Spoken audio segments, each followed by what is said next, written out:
It's Friday, whoop whoop. I've been trying to think of a way where I can be off on Fridays because I really don't like Fridays. They're slow and they're weird because everyone's trying to close any open cases from earlier in the week. They create this big spreadsheet and they're like, Friday cases, close them all. Ugh. And so there's like a lot of activity on any case that might be open, including mine. And it's like, I'm here, I'm working. These are my cases. Don't fucking touch them. But if you say that, well, you're an enemy of, all that is right and proper, and we're just trying to get them closed and golly gee. And it's like, I've got an 8-hour shift. I'm going to get to these, I promise. There's only 8 of them or whatever, And usually Fridays are kind of slow. So I'm like, I want to be off. Can I just be off? I'm like, well, how would that work? And it's like, well, you're either going to work Saturdays, no thank you, or you're going to work 10-hour days. Now, no one's doing this right now. This is not an option, really. I mean, I guess I could be like, hey, boss, could I work 4 10-hour days, Monday through Thursday, and be off on Friday? Woo woo. And even if they were like, hell yeah, go for it. I mean, damn, 8 hours is enough. I mean, I wouldn't mind 6-hour shifts. I was like, well, that's not going to happen. I mean, sure, maybe they would agree to it. They wouldn't, but like, hey, I'll work 4 6-hour days. And they're like, I mean, I guess, can you pay your bills? No. Okay. I want to work less but make the same amount of money and not work Fridays. Sure. You gonna go get a part-time job? Maybe that's how that can work, where it's like you've got your side gig and you're making some money, but not enough money to quit your full-time job and you still need insurance. So, and then over time you decrease your full-time job until you can just let it go. I guess that's a way to do it. People always think like your side hustle has to pay for everything, but maybe you can just increasingly pay for everything. Not that I have a side hustle, but I had tried this app on the iPad that's supposed to go through and strip out silences in your video. So like all those times where I'm just like, for like 20 seconds that I now manually edit out. I thought, oh, how nice would it be? Because fancy video editing programs have that. And this was just some kind of one-off app that strips silences, that's all it does. But one, they wanted you to pay, it was like $5 a month or $30 a year just to export one video. Just like, okay, you've got to try it, but if you want to save your changes, you have to pay. And it didn't work well enough. It was kind of touchy.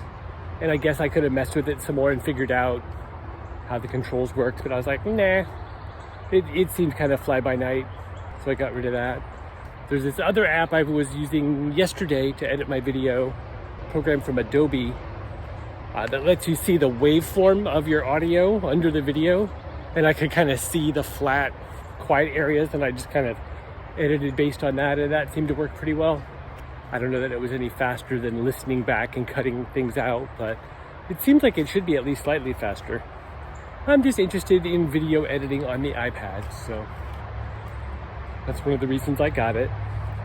You're talking about the trailer. You might go down in the next few weeks and get that, at least drop off that water pump. So I hope that gets taken care of. I mean, even if you were to sell it and you were like, it needs a water pump, here it is. I think that goes over pretty well. When it comes to things that are difficult to install, I don't think the water pump would be that crazy. I mean, it's not like it's in the engine of a car where it's like, well, you got to take off the transmission and you got to get under this and you got to crawl under the thing and it's just a water pump. You're going to slap it in. It's probably going to be pretty straightforward. I know Pat's going to do it, but you know what I mean? If you were selling it, it'd be like you're selling a house and it's like, it needs a new water heater and here's the water heater. That's like, oh, cool. Okay. It's right here. It wouldn't hurt. This seems like the right time of year to sell a trailer to interested people as the weather's getting better. So just list it. Maybe list it for what you think it's really worth and see what happens. And if you get a really good offer, then woohoo. And if you don't, then nothing lost, really. Then a little bit of your time, You probably want to go ahead and repaint that stripe you've been talking about. Maybe take some pictures specifically with, I hope to sell this. Pictures with that in mind.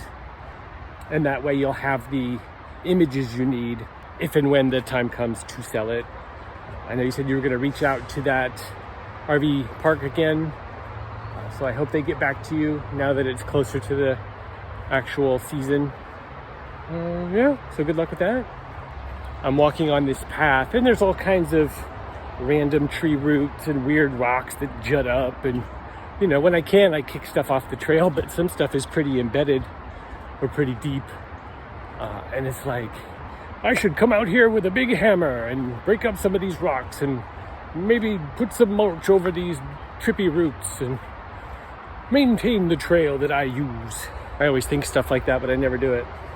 It's a pretty short trail, so it's not like, oh, I'm trying to maintain 5 miles, you know. There's also some really cool patches of, I don't know if it's some kind of moss or some kind of clover or what. I guess it's moss. Here, I'll show you some right now. You ready? Here we go.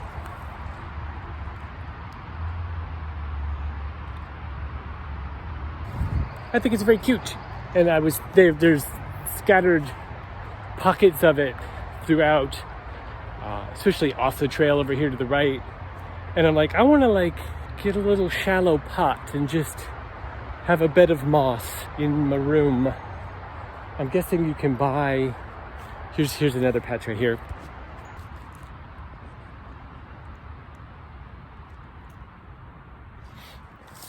I'm guessing you can buy seeds. Everything comes from seeds, right? A while back I was looking at clover seeds.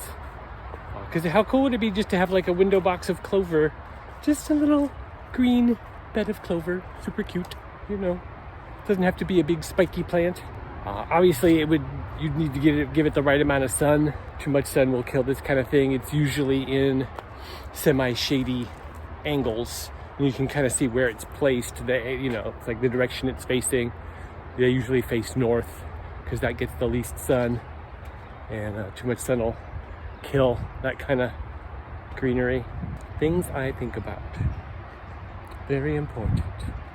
That's it for now. You have a good weekend, and I will talk to you soon. I love you. Bye.